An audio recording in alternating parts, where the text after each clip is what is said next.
Hey there, everyone. How's it going? Sorry for the total lack of uploads lately, but I've been busy beating black and white so that I can start doing the battles for it.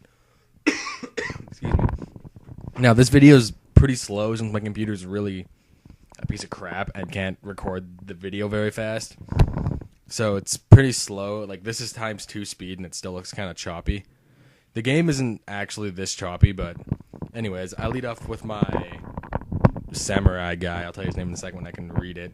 And she leads off with her thorny dude, her Natori, and I lead off with my Kyrgyzstan. And she goes for the focus blast, which it didn't clue in at the time, but that should be a Zoroark, which for those of you who don't know, its ability illusion lets it take the form of lets it take the form of one of the Pokemon in the party.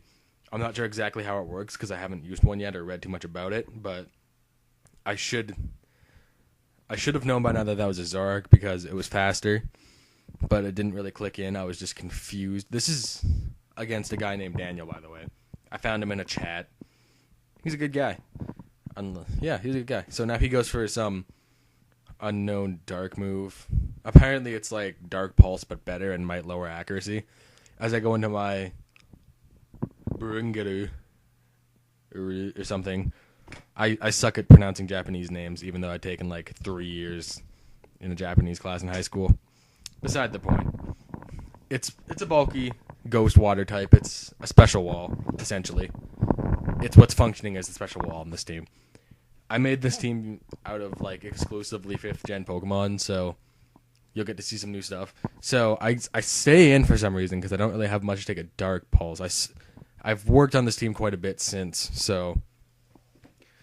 And I go for a Will-O-Wisp, and even after the accuracy drop, I hit, which is pretty impressive. So now I've burned the Zoroark, which doesn't make a bit of a difference, because it's a special attacker. Well, this one's a special attacker. It can pull off a physical set, just not as well, from looking at its move pool and everything. So, I'm sorry this is so choppy, like I said. I'm going to figure out a way to make it look better. Like, the video itself looks fine. It's just choppy, slow, and the actual game moves even a little bit faster than this.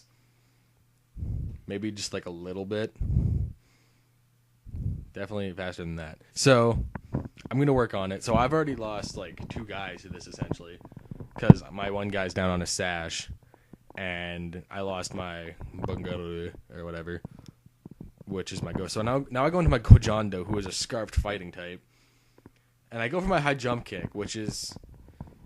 It's good because it's going to kill the Zoroark with super effective damage, but it's bad.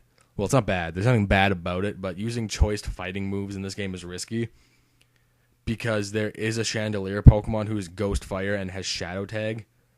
So if you miss, you'll be stuck on using a fighting move. Especially with high jump kick, because if it misses, you take the damage instead. So I would have been stuck using damaging myself as it set up on me till I died. So fighting choice, kind of risky. I might switch that up just to be on the safe side for now. So now I go back into my that guy. Fuck, this is gonna be brutal for a while. Just to scout what he's gonna do mostly, but he goes for a Calm Mind, which tells me that he's obviously bulky. So I had a choice here between going for rocks or getting some damage on it with Sucker Punch. I go for Sucker Punch because I just really want damage on this thing, just to be like an entirely on the safe side. Because I honestly have no idea what this thing is or what it can do. So its ability activates, which is Mummy, which just means that whenever something touches it, its ability becomes Mummy. So essentially hitting it with contact makes you lose your ability. Mummy itself, though, as far as I know, does nothing. But if you have a really good ability and you're gonna lose it, it's gonna hurt you a lot. So it's kind of a hit and miss ability, in my opinion, because there are some Pokemon who don't really rely on their ability, but then there are some that really, really do. So again, hit and miss. We'll see, right? So now I'm going for a Stone Edge, thinking that I can kill it. I'm hoping I can kill it, because I got a pretty decent attack stat. I forget what it maxes out at. I'll I'll look it up. That might have been a crit, actually, and it still lived, so... He just goes for a Shadow Ball. Stab +1. It's going to do quite a bit since I have no defensive investment at all. So, it's going to take me down quite low. But, you know, I'm barely hanging on. 76, not bad. I go for another Stone Edge, and I miss, obviously, because whenever you need something to hit the most, it's going to miss just because that sucks. Yeah, not happy with that, but it's the way the game's played, so no complaining, right? So now he's getting his lefties recovery, and I'm just in a worse spot than before. And now I switch in my Rimui. Sorry for that brutalization of the title name. And this guy's cool. He's an ice dragon. I think he's cool. So I go for my Shadow Claw just to take this guy out because I'm sick of looking at him. I think this guy may go Uber. It depends on what people can think of. He might not, just because ice is such a bad typing to have defensively. And from looking at his move pool, out of what I remember seeing, he didn't really get too many good stab ice moves. Like, his dragon move pool is great. I'm running a mixed set on this guy, as you'll see in a second, because he sends out his... It's nicknamed, and I don't remember its real name, but it's Water Ground, and I remember it being physically bulky. So I go for my Draco Meteor on it, which is going to be a KO. Sorry to ruin the suspense for you, but it is a KO. He dies. I get my special attack fall. And yeah, again, I really apologize for this being so slow. It must be very boring to watch. Another weird thing about 5th Gen is that it tells you that the Pokemon took damage from Life Orb. Before, in like Gen 4 and stuff, you kind of just had to notice that the Pokemon was taking Life Orb damage. But here it says it. So, I know he's going to go for a high jump kick to take me out, but I've got nothing that I want to switch into a high jump kick. So, I'm just going to have to stay in and take it. He's scarfed. I was hoping that maybe he wouldn't be, or maybe I would be faster or something. But that's alright. You know, not the end of the world. I end up giving him Mummy, so I guess there's that. I honestly forget what that thing's ability is. Yeah, I have one and I forget its ability. Go figure, right? So now I go into my impossible to pronounce Japanese name. He's one of the 3 legendary genies, I gather. I think that's what they're going as now. One of them, this one's electric flying, there's a ground flying one, and then there's a straight up just flying one. That's the ground flying one right there. And the flying one is cool because it doesn't have a secondary typing, which makes it the first pure flying type in any Pokemon game ever, which is cool.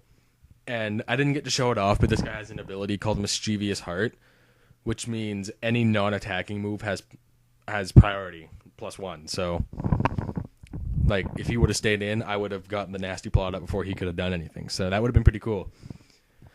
So I go for the ×4 effective hidden +2 hidden power ice off of an already huge special attack stat. And that thing's obviously not going to be living that, because this guy has the special attack stat of an absolute monster. And great typing again, because he's electric flying.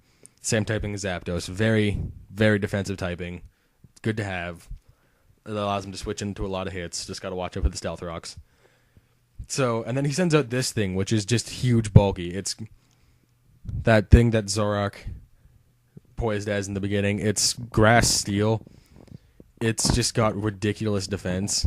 I'm not sure about its special defense, but it's pretty alright. I mean, from what I've read. Again, like, I'm only going off what I've read. This is my first battle ever on this game, so use, like, these Pokemon, I really can only know what I read. So, like, from what I've read, he's alright defensively, or especially defensive. As we'll see here, he can live the +4 hidden power ice. It sucks, because I had to use ice, because it was the only thing I had to hit him neutrally. Because Thunderbolt would have been resisted by the grass, and Dark Pulse would have been resisted by the steel, so after he gets his curse up, I almost kill him, and he's just going to go straight for the explosion to take me out.